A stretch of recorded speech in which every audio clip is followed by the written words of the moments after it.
Slack and E-Major welcome you to the My Type of Hype podcast, where we celebrate hip-hop, not just the hype. How y'all feel out there? Oh, yeah. Everybody, welcome back to another episode of the My Type of Hype podcast with me, your boy Slack, as always, in the building, and my co-host, co-defendant. What you saying, bro? Very good, man. E-Major, we're here. My Type of Hype, the podcast. We celebrate hip-hop here, man. We love hip-hop. We love the culture. It's not just about the hype. It's about all the beautiful things that go along with it, man. So as you can see, we've got a guest with us today, an exciting guest. We've got Backwood Sweetie with us today. We're excited about this. As we've said on our episodes before, we don't just have anyone on, we really want to have people on that are really pushing the culture forward and making music that we enjoy as well. Do you know what I mean? So it's great to have you on, man. So Backwood Sweetie, what are you saying? How are you? I'm good. Thank you so much for having me. I really appreciate everything that you guys do. Your platform is dope. So I'm just really appreciative. Thank you, man. Yeah, it's great having you on, man. So to kick off, I think it would only be good for the people to know. I know, he knows. I'll talk a little bit about people know a little bit about yourself to kick off. That'll be great. Yeah, so I'm Backwood Sweetie. I've been rapping for 20 plus years. My dad's a DJ. It's how I kind of got into music initially, or fell in love with music just from listening to the music my dad was playing around me. Very inspiring stuff. And I was already a writer and a poet in my own right. So just hearing the rap and putting that to a beat just made sense. But I've been doing this for a long time, and I just love creating. It's just a part of me, a part of my life. I stopped for a little bit and came back, but I'm definitely enjoying all the evolution of me in music. That's dope. So I guess a good place to start is where I found out about you. So I was scrolling Twitter one day and I followed you because you was talking about you was in the process of creating something, because I didn't know that you rapped initially, but I just followed based off a couple of tweets that you had tweeted out. But the one that got my attention, you had said, because you were kind of promoting your album. You was like, my album's coming out, it sounded good. So this is the Christina album project that you brought out. So there was a nice lead up. There was the picture of you with the sunflowers and all of this stuff going on. So I was like, I'm liking this. It's cool. And then you said something, and you said this album is a diss track to white supremacy, and I was like, that's it. So yeah, I was hooked right there. So I was really looking forward to what you're gonna do, and the album absolutely delivered, man. I love the album. I told a load of people about it. I promoted it. I think it made my top albums of 29. Did it come out in 2019 or 2020? 2021. 2021. So, but yeah, it made my top 10 albums of that year. So what was the inspiration behind that? Because the whole diss track to white supremacy, I just thought that was dope. So if you could just give us a little bit of background about how that came together, what inspired it, and just the final product. So 2021, well, actually, I'll rewind a little bit. 2019, leading into 2020 and COVID lockdowns and everything, I had lost a job. So I was just at home a lot. And with the lockdown came just being at home and trying to find something to do, trying to find something creative to do. And I had stopped recording for so long. But still being a writer and still using my time writing, it just made sense to get back in the studio. So I didn't have a plan going into creating the album. I know I wanted to reintroduce myself because I was Backwood Sweetie now, and I used to be Duchess or Dutchie before then. So just reintroducing myself, just kind of rebranding and not having a clear vision until I was a few songs in, and all of these current events, all the events that were happening in 2021. It was crazy and a lot to think about and a lot to write about and a lot that I wanted to get off my chest. So it just kind of worked. But it went in that direction just because our country is insane. So it's just like, I don't think it makes sense to talk about anything else other than what's happening around me on a day-to-day basis. Yeah. So this is just my reality to talk about this because it affects me every day. So it should be. Definitely, yeah. So, I mean, that's interesting, man. So that gives us a little bit of background, you know, what got you into that album. I know you said you was easing back into it before you was rapping as Duchess and you had stopped for a while. So what would you say is, I know you mentioned your dad's a DJ, but what was it that actually got you into hip hop? Was it a specific artist or a specific album or, you know, a specific event? Like, what was it that actually made you start saying, you know, I want to make music, I want to do hip hop, I want to rap? So aside from my dad, I really love just Tupac, and I'm a poet and a writer and just really drawn to him as an overall artist, and being able to talk about these contradicting things, talking about women being queens and women being hoes, maybe in the same song sometimes, and just that duality of life. I really gravitated towards him as an artist. But aside from Tupac and my dad, just like the culture of hip hop is amazing. Just being around it, being in the club, being at a cookout, there's music involved in everything that we do. So. Very true, man. I love that point about the duality of Tupac's music, man, because that's definitely something that draws me to him. When you listen on the surface, you can almost think it's hypocritical, or he's just not making much sense because he almost says one thing and then does the complete opposite, or vice versa. But that's how we are as people, and that's how music needs to be portrayed as well. Because as much as we take a stand, or as much as we say one thing or do one thing, there's days we wake up and we're the complete opposite. Do you know what I mean?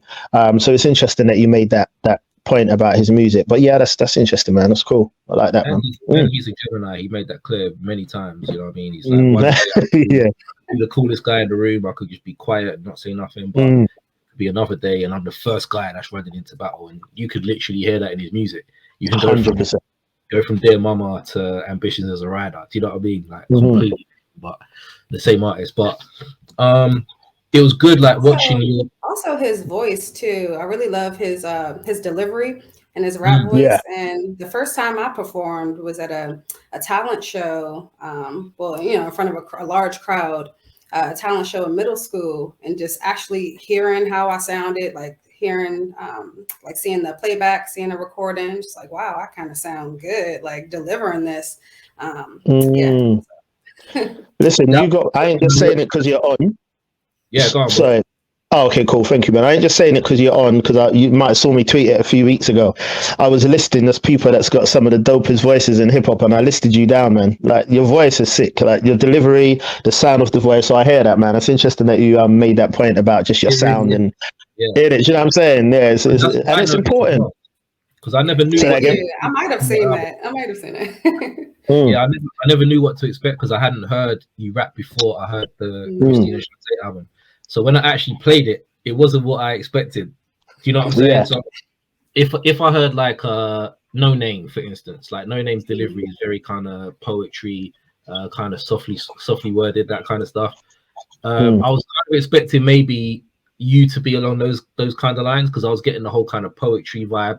But when I actually heard you, I was like, that wasn't what I was expecting, and that was kind of surprise as well. So that was dope. I guess the next question for me will be: there's a whole thing about female rappers right now. Female rap and female rappers has always been kind of a point of contention. So you've got certain rappers who would say, "Don't call me a female rapper. I'm just a rapper." How do you feel about that, being a woman in hip hop right now? There's a lot of female MCs coming out of the woodworks. You got like, Ice Spices and all of them kind of people kind of making very, very similar kind of music lyrically. But you're doing something completely different to what other women are doing. How do you feel about the landscape of female hip hop right now and hip hop in general? I don't mind being called a female rapper. I prefer to just be called an MC. But I am a woman. I'm feminine, so it makes sense. They're not saying anything wrong. that I'm a woman MC. But I just feel like for myself, I can rap next to all the guys and still stand out and not be like, okay, that's the girl in the group. It's just kind of like I can lead a song with a bunch of dope guys on it. So That's as far as the content, there's so many women MCs making the same types of songs and giving people what they want. When I feel like I want to give people what they want, but I still have to stay true to me and be happy with what I'm putting out. You know, I also have children, and it's like my children are going to be listening to this stuff. My son Googled me, you know, he Googles me sometimes, and it's just like, I don't want him hearing, you know, anything that he's not going to be proud of. So, you know, it makes sense for me to just set an example, not just for my children, but for other women MCs who might be scared to say the things that I'm scared or scared to be themselves. And I just want to continue to stay true to that and just do what I want to do. The whole hip hop, man. That's the whole point. Exactly that, man. So you made a point in when you just answered Sat's question there. You made a point of just you know, doing what you want to do and being proud of what you put out and the work, the artwork that you put out and things like that. And you just like mentioned about, you know, your Ice Spices and different things like that. So what would you say? Obviously, you're aiming to put out work that not only you enjoy, that you like, but you can be proud of. Like you said, your children can look at and be proud of. Do you know what I mean? What do you find is the hardest part of what you do? Do you find that easy, or do you find it difficult to actually always maintain that sort of standard of what you've put out for yourself? Like, what would you say is something, and if not, what would you say is the hardest part about what you do? I think it definitely comes easy because I love to read and I love words and I love to write. And, you know, there's so many things that we could be talking about, or so many different ways that we can say things or be creative with our songs. And I think a lot of people really aren't like pushing that. I don't want to say a lot of people because, you know, I look up to a lot of people, even in underground, who are doing some amazing things. So I don't want to discount that. But for the most part, it's crazy how, you know, people are just kind of saying anything over a beat. And it's just like, I can get one to hear catchy songs that feel good. It may not be, you know, something deep, because I might not want to hear stuff like that all the time. But just pushing that all the time and making that your main thing. That's all you're about. That's all you can do. It's just really about showing that versatility. Being able to get on different songs. And I've been really focused on that, just showing my different styles. That's dope, man. Yeah, true. That kind of leads nicely into, we spoke to Nums and Furious Styles a couple of weeks ago. Shout out to those guys. We were talking about what it's like to release music nowadays, because obviously there's been a shift. I used to work in music and I know the whole promo run and all of that stuff that was going on. You know, you're putting up the posters and, you know, you've got a whole lead in. So from your year's planned out. So we're going to drop a single on this date. We're going to drop the album on this date. We're going to do a promo tour. We're going to do this and this and this. So your whole year, maybe even 2 years, is planned out. So once the album drops, then we're going to drop another single on this date, and then we're going to do this, and then we're going to do a collab and all of that kind of stuff. But now it's kind of like you can wake up out of bed and be like, I'm going to drop some shit tomorrow. So like, how is that landscape for you as an independent artist that doesn't rely on the machine or people that can tell you, I don't want you to drop this, I don't want you to say that on a record, I don't want you to collab with this person? That freedom that allows you, like how does that feel like now in your creativity path, being able to release when you want? Like, what's the music landscape like for you? I love being able to create freely, and I've worked on a lot of music since I dropped my last EP, and it's just like sometimes I just want to keep music for myself, and sometimes it is just for me. The song that I just released a couple days ago, Righteous Name, you know, that was for me. But I came across a beat that worked for what was a poem that I decided to rap. And, you know, just kind of worked out, and I was able to just put that out. It doesn't take long to upload just a single song and have it released the next day or whatever. So Yeah. I also knew I had another single about to come out. So it's just like, all right, let me just kind of hit them with a couple joints and hold people over until I am ready to put out the next EP.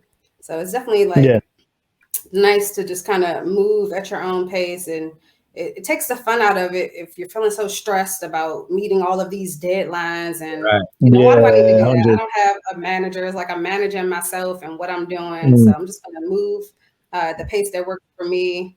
So Yeah, that's dope. Yeah, definitely, man. And you mentioned about sort of just having different styles and being on different projects. You've been on a few things. I heard obviously the track that Kill produced, Kill Switch. That's a fire track as well, man. Enjoyed that. And just I've heard you like feature on some other people's work and stuff, and you always deliver. Like Slack said, like you always do. It's a proven that you can hold your ground with other MCs. You spoke about being a female MC amongst the men and everything like that, and you've been able to hold it down and deliver, man. So it's really interesting to see you doing these features and that. So are you planning on doing? I know you said until you feel ready to drop another EP or another album. So are you planning on continuing to sort of collaborate and work with other people until you're ready for that time? Or are you the kind of artist that maybe might withdraw while you're thinking and working on another project? Or do you like to put stuff out there with other people, in between? I'm working on quite a few things right now. Mm-hmm. So while I'm still finishing up my EP and wanting to get that out, I've been in the background helping somebody else executive produce an album and helping like Okay. curate that and help pick the artist for that and Nice. and contributing to it as well. I'm on a couple of songs on this album. It'll be coming out maybe later on the end of this month. I'm not exactly sure of the date. But this will be Wise the Dome album from Rakim Shabazz. I'm not sure if y'all follow him. I'm sure Yeah. you do. So yeah, he'll be dropping his album this month, and had a lot of fun just like helping him put that together. So like trying to put on my little producer hat, and I've been recording a lot at home rather than at the studio. So trying to get my own vocals right, and trying to get some little lessons on mixing and engineering my own stuff. So just trying to do a lot of stuff in the background aside from working on the music. Then I've also got an album I'm working on with Kill. So that should be good. really nice, Yeah, I saw you guys like, talking little about that. precursor. Yeah, so I've already got all my beats and stuff for Kill, and I'm just kind of in the writing process there. And that'll be something I really want to take my time out on. It'll be my official sophomore album. I see that my EP with Furious Styles is landing like an album. Yeah, I guess just because of the number of tracks. I really thought it would land as an EP, but that might be something I have to fix so that when I drop with Kill, this is my official sophomore album. I want that to be, clear and known. Yeah. Did you do the recording for Righteous Name yourself? Say it again. Did you do the recording for Righteous Name yourself? I know you said you want to try and do the recording yourself. Did you do that track as well? I did. I sat down. Okay, nice. We had a mixer at my studio that I go to not far from my house, and actually sat there and I wrote Righteous Name there. I already had like maybe a few like staggered bars, but I actually like wrote it that day and wasn't sure what I was going to do with it until I got this beat. So Nice. Leading back from what you was just saying, it's very easy to blur the lines between EP, album, mixtape in these days. Yeah. Like before, you knew what an album was, you knew what a mixtape was, you know what an EP was. But now it's kind of, you could be like, oh, call it what you want. Yeah, very true. So it's good to hear that you're saying, look, my sophomore album is coming, and we all know about the sophomore curse from back in the day. Your debut album is killing it, and then the Dogfather comes out. It was like, so yeah. When it comes to planning, like, do you write to say this is going on an album, or do you write to say, let me just write something to hold someone over? So like what you just said, where you wrote a song and then you're like, oh, I like it, let me just put it out, let me just write this to a beat. Or do you have the beat? So you said that you've got a bunch of beats from Kill. So then do you have raps already written that you're going to put to the beat, or do you just like the beat and then you think I'm going to write something to that? Like, what's your creative process? So I definitely have raps as well as poetry just already written. Sometimes I'll just write in my notes app, just random bars here and there that I might use later on for something.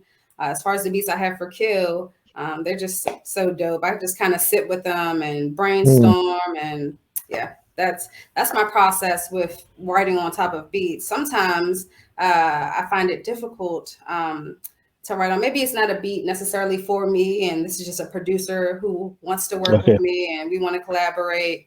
And this is commission type job, and I'm down to do it. And if I'm struggling with the beat, I'll just write to a different beat. And then it'll work with that song. Or I'll just free writing out the beat. So just try to do different things depending on how I'm feeling.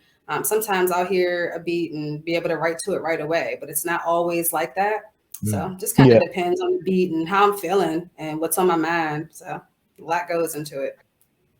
I love the because, man, like I've been in the room with people writing and recording and all that kind of stuff, and seeing the way that different people have different processes. Some people can't write without weed. Like some people can't write without alcohol. Some people need some kind of chaos going on to write their best stuff. Some people need complete calm. Like it's amazing. But how do you decide what goes on an album, what goes on an EP, what goes on on a mixtape or whatever it may be? Like, how do you know this one's going to be for my sophomore album? How does that work out for you? If there's a theme to the EP or to the album, and that song just happens to be about a particular subject, that kind of makes it easy. Or I can, do my due diligence and study a specific topic and make it about that. So it's just really all dependent on, how it sounds, who the producer is, because sometimes Christina Shante has an array of producers on it. But then I've done Sweetie Got Styles with Furious Styles, just him and I. So it also depends on who I'm working with, and who's going to work well together, who sounds good together. So as far as like featured artists, I'll have on there. That's cool. That actually leads me into my question. Actually, I was going to ask you, what would your dream link-ups be now for producers and for artists to work with? If you had the pick of anyone in the game, the budget, no budget, they said work with whoever you want, producer, MCs, who are you picking? MCs, I'd go Killer Priest. Okay. Nas, Cormega. If I had my pick of the litter, one of those, one of those heavy hitters. That's cool. That's cool. I don't know. I feel like it'll be a good link up. I think I would sound great with each of them. I could hear you for sure. If I'm thinking about underground.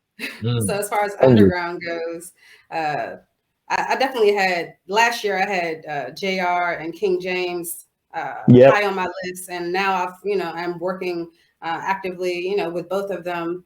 That's good. That's cool. I Am God is on my list too, and he sent me some fire that I that I need to get to. So that'd be a very good link up, man. That would be dope. I've been wanting to work with, it's kind of happening. As well as some women MCs that I've been wanting to work with too, and I just kind of keep that close to my chest for now. Okay. That's exciting, man. That's exciting. What about producers then? Producers. I really like Nicholas Craven.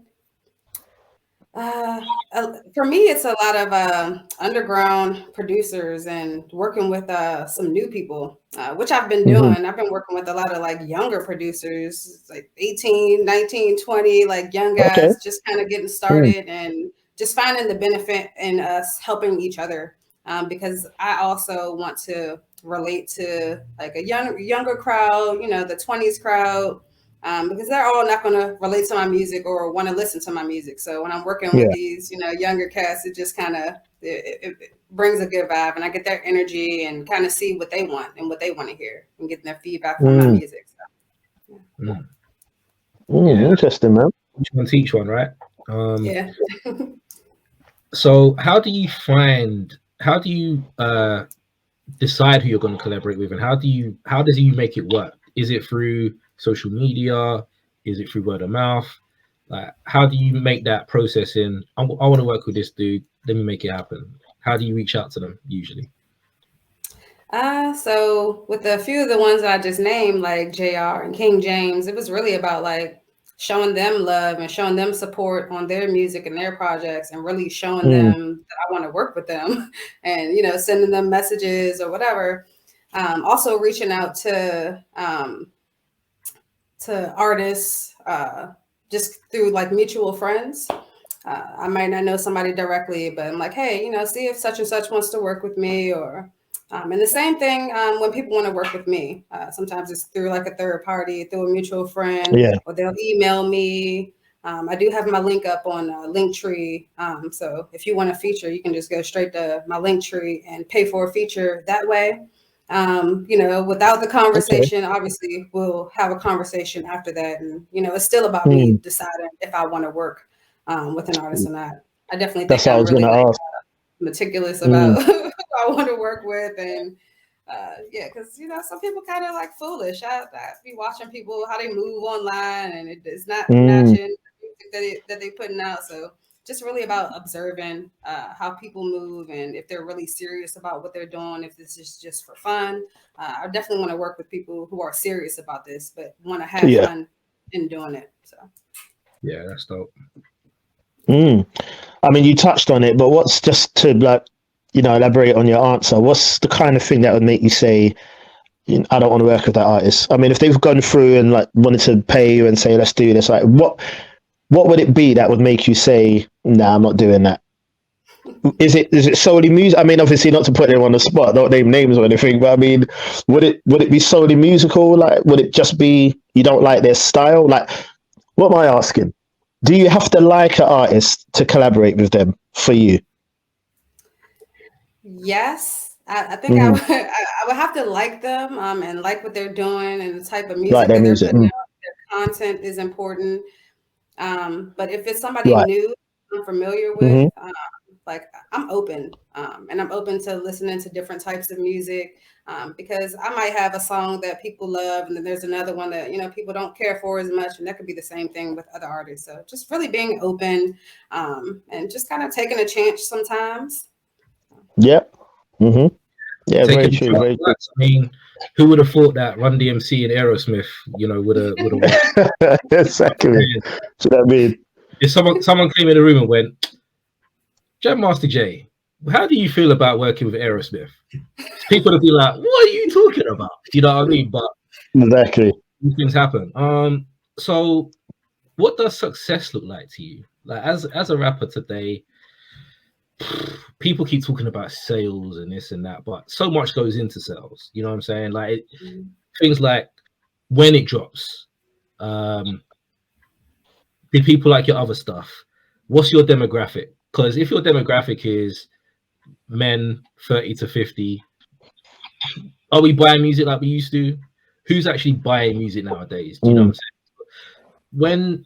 I mean, I will always buy music. We will, but I'm talking like people who aren't entrenched in hip hop. You know what I mean? They're not really going to be looking to buy albums or whatever. So what does success look like to you as an artist nowadays in this crazy climate that we're in?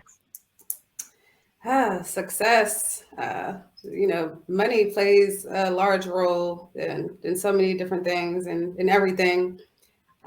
So I obviously want to be able to take care of myself and my family and just doing what I love and my art, and being able to focus solely on this because I'm really good at it, and, you know, I'm really creative. So I want to spend, you know, as much time as I can doing that. And it's definitely really powerful for my children to see me doing what I love and not like, you know, slaving for a check, and just kind of like being happy and, you know, living my dreams and fulfilling my, you know, personal goals and my deepest wishes. But success just looks like, you know, me being surrounded by the ones that love me and the people that I love, and, you know, having my own studio in the house, like, you know, full on studio, and just being able to create whenever I want to. I definitely want to travel the world and continue to teach and talk about my life, and maybe continue to inspire people. I've been doing that, and I didn't realize how much of an impact that I was having until I started, you know, receiving messages from people like, you know, don't stop, and even in the times where I'm not putting out music, having people come and, you know, reaching out to me, just kind of giving me like motivation, whether if they're just giving me a quick shout out, just like, don't stop, you know, we need what you're doing. Like that feels good. That in itself is success, you know? Yeah, that's dope. for real. Good answer, man. Very true, very true. So, I mean, when it comes to your work, then, you know, people have been encouraged by your work. And even the other day, again, I was listening to your the album, the Christina album, and listen, there's so many gems on that, man. I've promoted that album. I mean, off of the timeline, I've said to people, you know, check out this album, and it's true what we're speaking about. It's the kind of there's a certain type of individual that you say, you know what, listen to this album. Do you know what I mean? People who are consciously aware, people who are concerned and into what's happening in life. Do you know what I'm saying? And it's a very, very good album, and it will stand the test of time because it's not a phase. It's so many issues on there that just really need addressing and topics that unfortunately ain't gonna change for a long period of time, or I should say haven't changed for a long period of time. So you know it's gonna be something that's always going to be relevant. It's a relevant piece of work. As you mentioned before, you look at that as your debut. You're going to be working on yourself more. You have done projects before. What piece of work, be it a whole album or a song or a verse, what piece of work that you've done are you the most proud of from your catalog? I would definitely say Christina Shante. I was really nervous in putting that out. I was excited, but I was nervous. I wasn't sure how I was going to be received. I had put out a few singles at the top of the throughout the year prior to the album's release, and had gotten some great feedback and had gotten started to create like a following and getting people prepared for what I was about to put out, but wasn't sure, you know, if people were want to listen to that or you know, be tired of hearing things that make them sad or make them think, and kind of just wanting to shut that off and wanting to have fun and you know, listen to more like vibrant things and feel good music because all that other stuff feels too stressful. So I was nervous, and like some of the songs I was most nervous about, and it was mostly about like how I arranged certain songs, because again, I'm doing what I want to do, not following type of you know, plan as far as like, this has to have a verse, you know, verse, hook, verse, and have a bridge in there, and I don't necessarily do that. So putting out a song like Black Betty, just kind of spitting a verse straight through and then having, you know, a clip on there and, you know, just these different ways that I'm organizing and arranging my songs. But people really like it and took well to it, and it was different. And I think people really appreciate, you know, somebody doing something different, or, you know, like I said, just doing what they want to do, being true to themselves. Yeah, and you could have done anything, like you said. Do you know what I mean? You ain't got a manager or a label or people telling you put out this kind of thing. You can put out whatever you want, and you put out something heartfelt and something deep. Do you know what I'm saying? So it's definitely appreciated. So yes, that project. Would you say a specific song off of that album you're most proud of, or just the whole body of work in itself? You know, I love the album in totality. I really love Justice for Interlude. Just like, you know, kind of the songs that give me goosebumps and kind of get me emotional, and it just kind of feels good rapping it. So that song for sure. The song I did with Sage and Hustle, The Struggle on the album. I really love the verse I did for him there. We had just kind of organically just kind of connected online and had so many commonalities, and as soon as he sent me his verse and the hook, that's the one verse that I kind of just like wrote right away. The words just kind of came to me right away. So like, I definitely have some songs that I'm specifically proud of, but just my growth just all together. Like if I go back and listen to the mixtape I put out before Christina Shante, and then I go on to Christina Shante, and then the singles after that, and what I'm doing this year, there's just so much growth and so much potential, and I just want to keep feeding that, because I'm only going to continue to get better. Of course. Yeah, I think you turned the album perfectly as well, because I remember when the whole pandemic and all that thing was going on, there was a lot of how can I put it, racial inequality stuff going on both sides of the pond. You know what I mean? There was good stuff going on.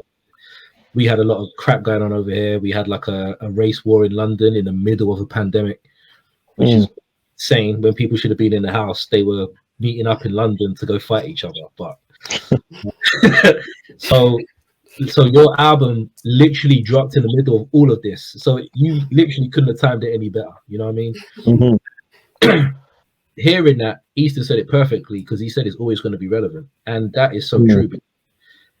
I listened to that when it came out, and it hit me in the face, because it was literally like, this is talking about exactly what's going on. Because there was an album where you literally listed all the names of all the people that have been police and stuff like that, or been murdered, and I could listen to it now and it will still hit the same. So 100%. Yeah, man. So was that I strive to do that, and it kind of goes back to like my love for Tupac too, because he has those same like kind of like timeless classics, or talking about events that happened then that still happening now or relative to it. So that was kind of leading into where I'm going with it, because your music you don't just seem to make stuff that's just like, I'll play that and throw it away. Do you know what I mean? Like a lot of it now is microwave, it's McDonald's, it's listen to it once and I don't care if I never hear it again. But you seem to make music that you hear it, but you wanna go back, and then you'd be like, oh, I might have missed that line, or like, do you purposely write that way, or do you have that in mind? Because I feel like a lot of artists don't have that in mind nowadays. I feel like a lot of them don't care about albums, because they're like, I can make money off a single. I can drop one song and then you don't have to hear from me again. I've got my money. You don't seem to be like money orientated. It seems like you actually want to make art, actually want to make stuff that people give a shit about. And that's refreshing to me personally. So when you're writing this stuff, do you have that in mind? Do you have that in mind that I want people to enjoy this for 10 years rather than 10 minutes? Yeah, absolutely. Like, I'm not making like little one-hit wonders and stuff like that. I want to make music that I'm proud of and that I can listen to 10 years from now. I mentioned my mixtape that I put out before Christina Shantae, and this was when I was like in my early 20s. And I can still turn that on and like, all right, this is kind of hard. I might have said some cringy things because I'm in my 20s. But for the most part, like, I'm still sounds good. There's still still storytelling, still giving a lot of good content. So it's about looking back on something and like still being able to rock with it, and people still appreciate it. Yeah, it's definitely like a lot of songs from the 90s that I just kind of turn on when I'm in a certain mood, and I definitely want to do that for other people too. Want to listen to me, not just when you're upset or something's going on, but like, all right, this song makes me feel a certain way. I want to listen to this. So that's the important thing for me personally as well, because I hear a lot of people talking and they will say, they like a song because it's fun or it's a vibe. That's cool. That's totally fine. But for me to continually go back to something, I need to feel it. Like I always reference Dilla when I'm talking about feeling in music. Like when Dilla was making those beats, it's almost like you could feel what he was feeling when he was making those beats. When you're rapping, I can kind of feel your passion when you're rapping, because of your delivery, because of the certain things that you say in your music. I could tell that there's feeling that's gone into that. And when people say, ain't no cooking like my grandmama's cooking, because grandmama's got a way of putting whatever it is. Like she can give me my grandmother could have given me the same ingredients and my shit ain't tasting like that. Do you know what I mean? It's almost like there's that special something that goes into it that makes it have that feel. And feeling is important to me in hip hop. And I could tell that it's important for you. 100. But do you feel that feeling is still important in hip hop? I'm sure both of you know what I mean by that feeling. Yeah, it's absolutely important. Like it's like when I'm rapping, it's like I mean every word, and a lot of times I'm taking my time with some songs in particular, because I'm being so precise about what I'm saying. I want this certain message to be conveyed. Just being kind of like a perfectionist with my verses and wanting it to sound a certain way, but. Definitely, yeah. And that's felt, man. It's definitely felt in the music that you put out. Speaking of albums, then, not to put you on the spot, but what we do, what we like to do with the interviews as well, is just give the listeners, the viewers, a bit of insight into you as a person. Obviously, as much as you want to allow people in, but insight into you, your tastes. I know you spoke about Tupac being one of the most influential people for you and how you got into music and that. I know you mentioned about Killer Priest, Cormega, Nas being people you'd love to work with. But if we were to talk about albums, you don't have to be your top 10 or your top 5, but what albums would you say are really important to you? Hip hop, non-hip hop, bit of both, whatever you want to do. But like for you, no one else may check for them or everyone else may love them. But for you, what are the albums for you that are like, these are the blueprints for me? Do you know what I mean? These are albums I love and I'll always love. What are those personal classics to you? Name a few. So just off top, I gotta start with Tupac. I really love Are You Still Down? Or the double disc Are You Still Down? I really love that. Probably leaning that's interesting. more towards disc one. Never finished I was it. gonna say, I never really heard people mention that album, you know. Oh, a lot that's anyway. crazy. Yeah, I might have to revisit that one. That's one, like just like teenage angst and a lot of songs, you know, you want to turn on when you're upset and kind of want to get hyped.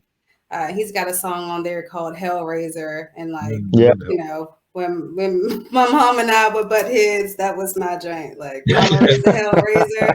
That's my song. But other than that, I would say Killer Priest, Heavy Mental. Yeah. A lot of people, I feel like a lot of people would say Nas, Illmatic, but for me, it's Stillmatic. Okay. You know, I was born in '89, and Stillmatic, you know, it's '90s. That's, you know, it's appropriate. I think I was listening to that in like middle school or something. But that would be another one. I'd say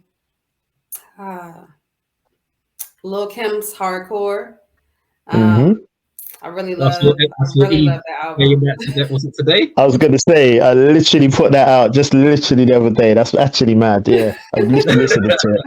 Crazy. Yeah, I used to like kind of just flow over her beats. So just kind of like practicing or writing. But yeah, what's that? I'll give you 3. Another one I would say is Nipsey Hussle. You might have to help me with the name of the album, though. And I want to say it's the last album that he put out. Victory Lap. Victory Lap. Absolutely love that album. That one's really special to me. And if I'd have to, I go with a 5th one. I don't know. It doesn't have to be hip hop as well. Remember? Yeah. And what about non-hip hop?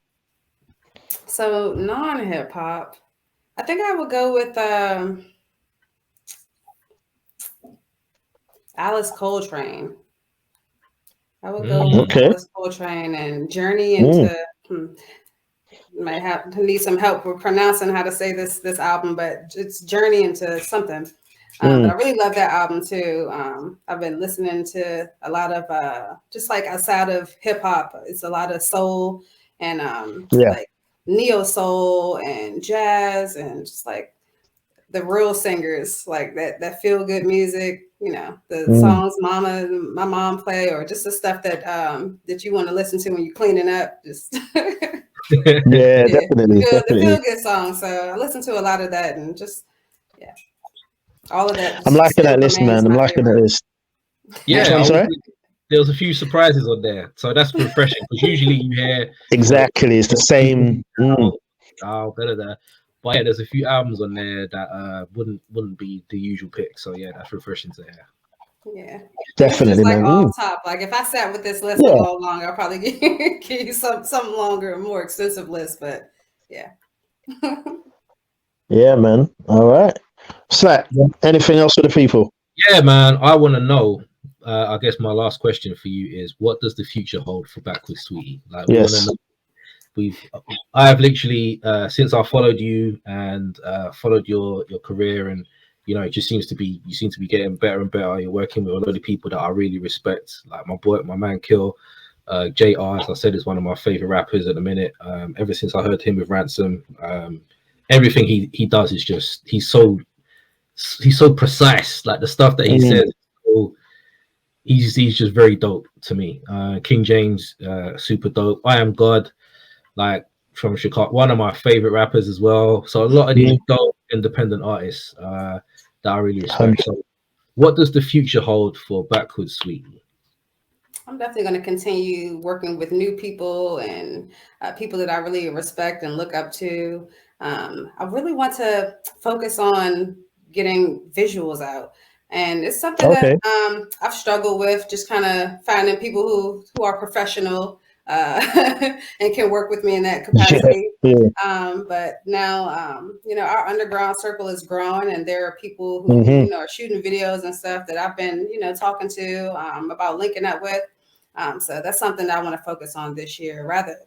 Last year, I kind of focused on getting like merch out and just kind of networking a lot.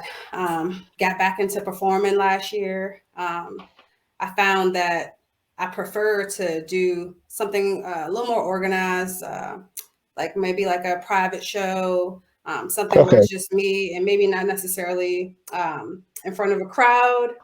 People are so distracted now. Like I remember when I was trust me, kind of just like on your phone or talking amongst yourself.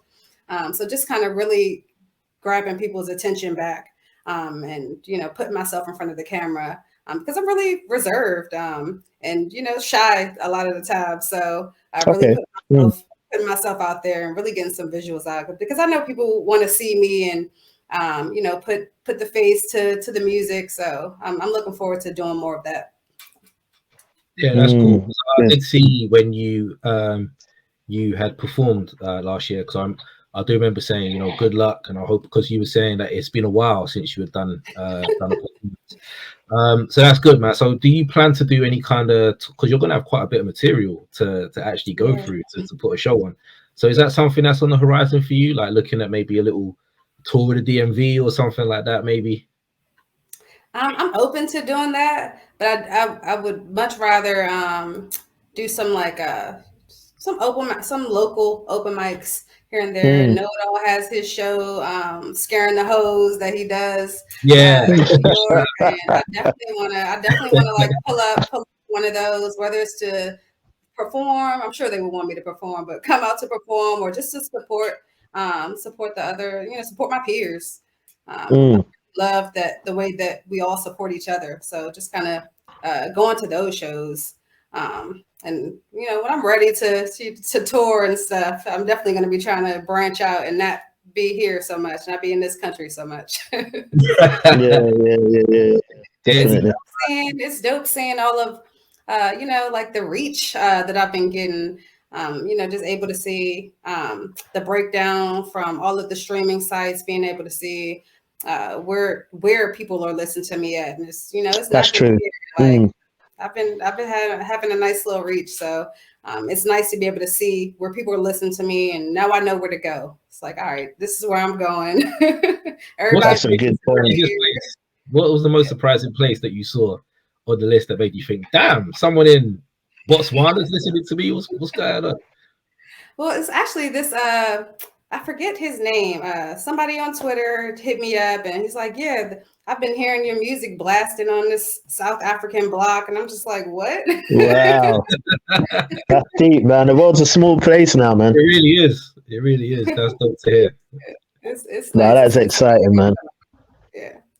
Yeah. But what we'd like to do as well is just give you an opportunity to plug where, obviously we'll put your links and stuff down at the bottom for people, but we just want to give you an opportunity. Obviously we've been firing questions at you, but we just want to give you an opportunity to talk about what you want, to plug what you want. Now we've mentioned it throughout the interview. We've done a few exciting things coming up. You did do some dope visuals that came out yesterday. They were really cool as well. But yeah, just over to you, man. Plug anything you want to plug. Talk about what you want to talk about, man. Don't be shy. Just say whatever you want to say. Plug it, man. All yours, man. What you got for us? So my debut album, Christina Shante, is on all digital streaming platforms, as well as my EP with Furious Styles, Sweetie Got Styles. I've dropped quite a few singles so far this year. I've got a joint with Rome Mallory. I've got the Screw album that I dropped in February. Yep. Burn One EP is the next EP that'll come out for me. we've got Righteous Name that dropped this week and Kill Switch.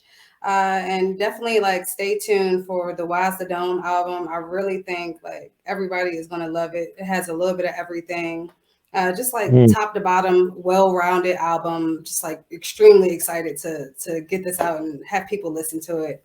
I'm on 2 songs on there, but like all of your favorites are on there. There's like maybe like 30 plus artists, somewhere around that number on this album. And it's definitely going to have a lot of reach because of that. And the songs are so dope. So just super excited about that. I saw him plugging it and I was like, I didn't know you rapped, bro. Because I tune into his